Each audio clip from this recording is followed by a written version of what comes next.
Os níveis de aprendizagens caíram em português e matemática em todas as etapas avaliadas pelo INEP. E isso aponta os resultados também do Sistema de Avaliação da Educação Básica. É como se o país tivesse perdido os progressos nos resultados nos últimos 6 anos. O repórter Alex Rodrigues preparou também uma reportagem sobre esse tema. Os dados divulgados pelo Sistema de Avaliação da Educação Básica, o SAEB, mostram que os números no país não foram bons em um contexto geral nos últimos anos. Os níveis de aprendizagem em português e matemática caíram em todas as etapas que foram avaliadas pelo INEP. O Brasil vinha em evolução desde 2015, mas os educadores apontam motivos específicos para a regressão da qualidade de ensino em algumas áreas. Em primeiro lugar, nós precisamos entender o contexto que nós estamos. Nós viemos de uma pandemia. Esses estudantes ficaram 2 anos praticamente com atendimentos remotos, alguns com atendimento, outros pouco atendimento. E a gente sabe que, para fazer a diferença em termos de aprendizagem, é o professor presencialmente. Matemática, como professora de matemática, eu tenho que ressaltar o seguinte: existem conteúdos básicos necessários para que esse estudante, do ano em que ele foi avaliado, ele precisa agregar para ele chegar aí. A gente precisa sobressaltar que foi um período extremamente difícil e a gente precisa entender os danos que isso causa, né? Posteriormente, obviamente.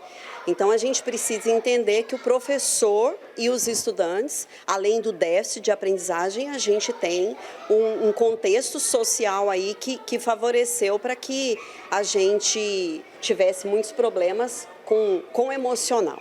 Não é fácil, pós-pandemia, fazer um resgate desse momento que nós ficamos sem as aulas presenciais. Claro, a gente sai da nossa zona de conforto e a gente encara o movimento todo diferenciado. Estudantes que não tinham acesso, professores também, né, sem condições de acesso. Então, isso desfavoreceu demasiadamente o processo de aprendizagem desses estudantes. As instituições de ensino precisaram se readequar nos últimos anos e ainda vêm se reorganizando para atenderem os estudantes no mesmo padrão que outrora era elogiado. Alguns estados, como Goiás, apontaram dados na contramão dos demais, com números positivos. Enquanto a maioria regrediu em qualidade de acordo com a pesquisa, os goianos subiram algumas posições no ranking.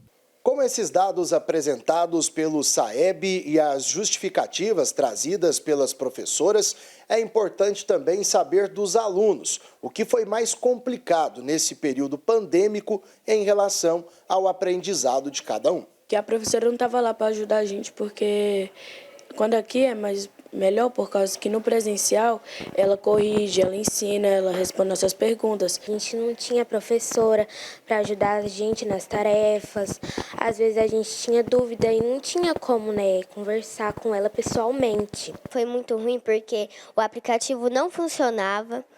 E também, agora, presencial, é muito mais fácil, porque a professora passa trabalho, ensina matemática, português. Tinha aluno que não tinha internet nem nada para acompanhar as aulas. Tinha aluno que não tinha celular, não tinha telefone, não tinha nada.